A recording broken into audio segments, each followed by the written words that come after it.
আজকে আমি একটা জিনিস শেয়ার করি, আপনারা ভার্ব কিভাবে শিখবেন এবং ভার্ব কেন শিখবেন এবং ভার্ব দিয়ে কিভাবে সেন্টেন্স মেক করবেন। যেমন আমি একটা ভার্ব নিয়ে আজকে আলোচনা করবো এবং এটা দিয়ে বোঝাবো যে আপনাদের কিভাবে ভার্বটা সেন্টেন্সে অ্যাপ্লাই করা উচিত।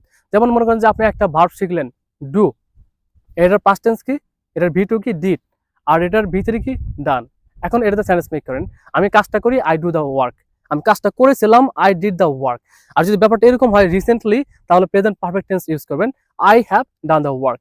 ওকে, এখন এটা তো এভাবে আপনি মেক করলেন। এখন যদি আমি প্রেজেন্ট কন্টিনিউয়াস টেন্সের কথা বলি, আমি কাজটা করতেছি, আই এম ইদার ওয়াজ এর পরে কি হয়, ভার্বের সাথে আইএনজি হয়, so I am doing the work.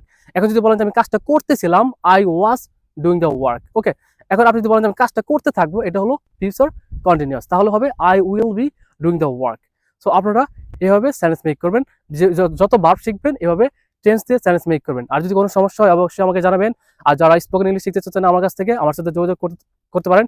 And if you have that much dedication that I will learn English by hook or by crook, I'm here to help you because I have been working as an English teacher over 5 years. 5 বছরের বেশি ধরে আমি English নিয়ে কাজ করতেছি, English teacher হিসেবে কাজ করতেছি। So if you need any kind of help about this matter or about learning spoken English, so you can really reach out to me. আপনি আমাকে জানাতে পারেন। আপনি যদি সিঙ্গেল শিখতে চান সিঙ্গেলও শিখতে পারবেন, আর যদি ব্যাচে ভর্তি হতে চান সেটাও পারবেন।